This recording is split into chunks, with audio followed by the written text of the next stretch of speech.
Hello friends, बरायबाय Bodo Job Info YouTube चेनेलाव आसा खालामो नोंथांमोना बयबो मोजां दङ। जोंहा एसे सिगां मोनसे लाइव भिडिअ फैदोंमोन आरो बेयाव गोबां जइन जादोंमोन आसाम पुलिसनि कैंडिडेट्स। दा बेयाव गोबां कमेन्ट्स फैदों बिनि सायाव मोनसे भिडिअ लाबो AVUB constable Assam police commando लेभेलाव एसए लेभेलाव जे खायसे कमेन्ट्स खालामदों डिमोटिवेट जाबाय होननानै मानोना दासिमबो एडमिट फैयाखै। स' माब्ला फैगोन एडमिट बिनि सायावनो डिसकास खालामगोन मानोना जोंहा मोनसे बाथ्राखौ खोनाखादोंमोन जे मार्चआव नोंथांमोना 00 भेकेन्सि अब्ला मा जामारखो। स' मानोना इलेक्सन फैगासिनो दङ बे रिलिया लेट जासिगोन नामा। स' लोगोफोर बेयावनो कभार खालामगोन नोंथांमोना भिडिअखौ नायजोब जाय फंबाय बिनानावमोना आसाम पुलिसावहाय एग्जाम होनो एबा फिजिकल टेस्ट होनो थांगासिनो दं नोंथांमोना भिडिअ नायग्रोजोब बेनिफ्राय लास्टआव नोंथांमोना कमेन्ट्सखौ खालामनो हागोन आरो जायफ्रा चेनेलाव गोदान स' नोंथांमोनाबो साबस्क्राइब खालामना लाबानो जाबाय साख्रिनि आपडेट मोनबाय थानो। दा लोगोफोर जों फैबाय SLPRB अफिसियेल साइट आसाम पुलिसनियाव एन्ड बेयाव फैनाय लोगो लोगो आसाम पुलिसनिफ्राय लेटेस्ट दासिमबो अफिसियेल नटिस गैया रिलिनि बागै। स' बेखौ लानानै गोबां कमेन्ट्स दा नोंथांमोना मोनदों लास्टनि नटिसआ बेनो। स' मा जाखो नोंथांमोना गोबां कमेन्ट्स खालामदों डिमोटिवेट जाबाय नामा। स' बेयाव आं नोंथांमोनजोंहाय मोनसे साजेस्ट खालामगोन फिजिकल टेस्टखौ नोंथांमोना रेडि खालामबाय था मानोना आसाम पुलिसखौ मिथिखागौ साडेनलि एडमिटआ होना होयो अब्ला हास्लाबनाय नङा। 00 भेकेन्सि खालामगोन मार्च दानाव बेखौहाय चिफ मिनिस्टारा प्रेस मिटनि गेजेरजोंहाय आपडेट होदोंमोन। स' बेखायनो बेखौ नायोब्ला नोंथांमोननि रिलिया माने फैगासिनो दङ। स' नोंथांमोना प्रेक्टिसा थानांसिगोन बेनो जाबाय AVUB कन्स्टेबल कमान्डो लेभेलाव गोबां नोंथांमोना प्रेक्टिसबो खालामगासिनो दङ आरो लोगोसे नोंथांमोना खालामबाय थानांगोन मानोना डिमोटिवेट जानायनि गोनांथि गैया। जेसेबांनो प्रेक्टिस खालामगोन नोंथांमोना मोजां नाम्बार मोननानै काट अफ लानानै नोंथांमोना साख्रिखौ मोनहैगोन आसाम पुलिसाव। दा जायफ्रा कमान्डो लेभेलाव इन्टारभिउ होगोन नोंथांमोना फिजिकल टेस्टनि थाखाय स्ट्रं खालामनांगोन मानोना 4.8 नोंथांमोना किल'मिटार खारनांगोन बेनो जाबाय नोंथांमोननि कमान्डो लेभेलाव हौवाफोरा। स' बेनिफ्राय नर्मेल जुदि नोंथाङा AVUB कन्स्टेबलाव नेगासिनो दङ नोंथांमोना रानिं खालामनाय मिथिखागौ जे 3200 मिटार्सखौहाय। स' बेखौ नोंथांमोना जाहाथे खारो हौवाफोरा एन्ड हिन्जावफ्रा 1600 मिटार्सखौहाय।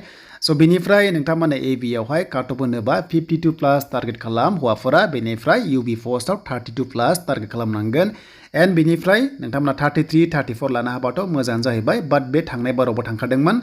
स' बेखायनो बेनिफ्राय स्ट्रंसिन खालामनांगोन मानोना पस्टआ खम।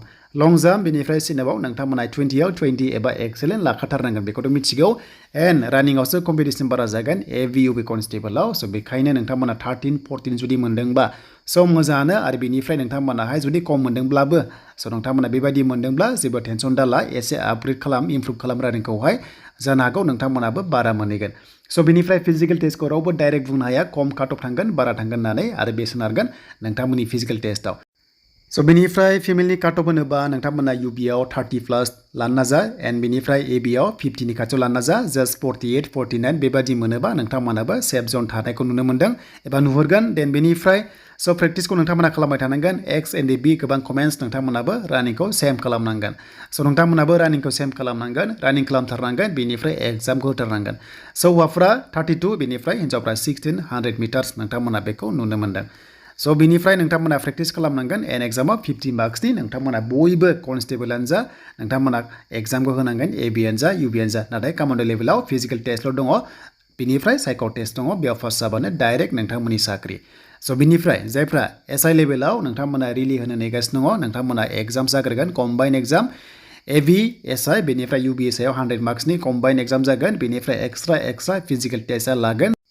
दा जायफ्रा AV SIआव नोंथांमोना लिरगोन नोंथांमोना बारा खारनांगोन नाथाय UB होनोबा 1600 मिटार्सखौ नोंथांमोनाहाय खारनांगोन आरो AV कमान्डो SI होनोबा 4.8 नोंथांमोनाबो बेखौहाय खारनांगोन। दा जियानो जा लोगोफोर आसाम पुलिसनि आपडेटआ बेनो नोंथांमोना जेबो डिमोटिवेट जानांगौनि गोनांथि गैया मानोना आसाम पुलिसाव मार्चआव गासिबो साख्रि होगोन जेब्ला अब्ला नोंथांमोना थाबैनो मोनथारसिगोन एडमिट देन बेनिफ्राय एग्जामनि बागै नटिस। स' बेनिफ्राय नोंथांमोना बयबो रेडि जादो आसाम पुलिसाव दा इलेक्सन फैगासिनो दङ एप्रिलाव अब्ला स' रेलिखौ कन्डाक्ट खालामनो हागोन थाबैनो जुदि खालामोबा नाथाय खालामाबा बियो लेट जासिगोन। स' बेनोमोन नोंथांमोननि आसाम पुलिसनि बागै डिसकास भिडिअ आसा खालामो नोंथांमोना मोजां मोनोबा लाइक कमेन्ट शेयार आरो जायफ्रा चेनेलाव गोदान साबस्क्राइब खालामनानै स' नोंथांमोना लानो हागोन बड' जब इनफो इउटुब चेनेलाव।